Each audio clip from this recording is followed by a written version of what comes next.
Olá! No módulo 4 do curso de Criatividade e Fluência Digital, nós vamos conversar sobre colaboração e criatividade. Com isso em mente, vamos começar então com a nossa primeira ferramenta. É uma ferramenta relativamente conhecida, chamada Google Docs, que são os documentos da Google.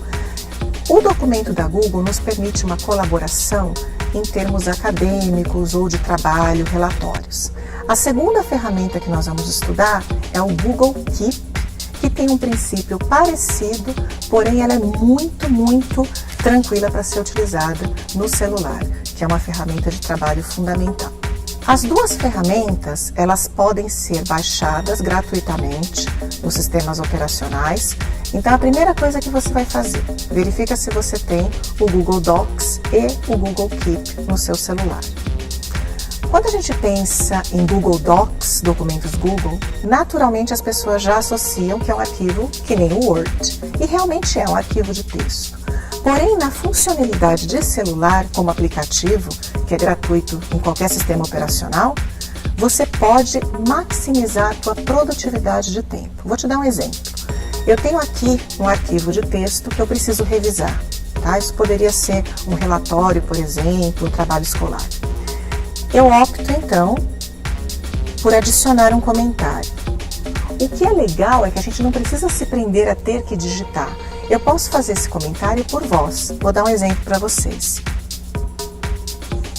Adicionar comentário agora. Imediatamente ele copia as palavras que eu falei. Eventualmente precisa ser feita uma edição ou outra. Ativa o comentário. Essa funcionalidade economiza muito tempo. Em situações rotineiras eu consigo resolver questões de trabalho, acadêmicas. E o mais legal, se esse documento estiver compartilhado com outra pessoa, em tempo real ela tem acesso. No caso de deficientes visuais, essa função de voz ajuda na elaboração de textos, porque o deficiente visual ele vai ditando aquele texto e depois ele pode fazer também a revisão. É sempre recomendado que após ditar o comentário, você revise para de repente ver se houve alguma interferência em relação à pronúncia. Qual que é a principal funcionalidade do Keep, como é chamado? Principalmente recados rápidos. Porém, se a gente pensa em criatividade, a criatividade ela não está só em utilizar a ferramenta, ela está em você tê-la como meio. E aí, como que a gente consegue fazer isso? O Keep, ele é uma forma de guardar ideias. E as ideias, elas vêm e vão muito rápido. Talvez uma coisa que te dê uma ideia, se você não anotar em tempo suficiente, você perde essa ideia e acabou.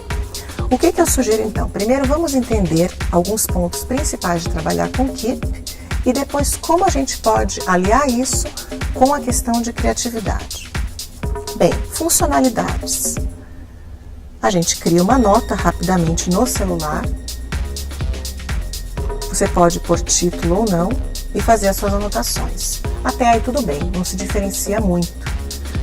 Existe a possibilidade de repente eu estou numa loja fazendo uma pesquisa ou numa situação de viagem e eu quero então outras coisas, como por exemplo, tirar uma foto e inserir na minha mensagem. Achei um preço legal e preciso disso. Então eu registro na hora e coloco na minha mensagem. Além disso, confirmei que eu quero a minha foto no documento. Além disso, a gente consegue fazer as anotações também por voz. Então eu preciso aqui colocar bom preço no computador. Considerar a compra. Já anotei. Imagina quando isso está no seu dia a dia super inserido. E aí eu acho que posso compartilhar isso com a minha irmã. Então, imediatamente eu posso aqui compartilhar isso com ela. Vou enviar para minha irmã. Posso escolher de que forma envio. Qual app que seria mais conveniente para que ela acesse a minha nota. Então essa dica é super importante para a sua produtividade, no sentido de deixar tudo na palma da sua mão, com um lembrete no lugar fácil de ver, com uma edição muito fácil de ser manipulada, inclusive por mensagem de voz, e também, que claro, pode ser acessada no seu computador ou num computador onde você estiver no mundo. Imagina então estudantes, profissionais de várias áreas, e o momento disso é fundamental. A gente acabou de ver como uma ferramenta que está tão inserida no nosso dia a dia, com o uso criativo, pode nos fazer ter uma produtividade mesmo em situações que naturalmente a gente não poderia estar trabalhando. Esse é um dos primeiros aspectos que a gente viu então na questão de como utilizar colaboração, ferramenta digital com criatividade.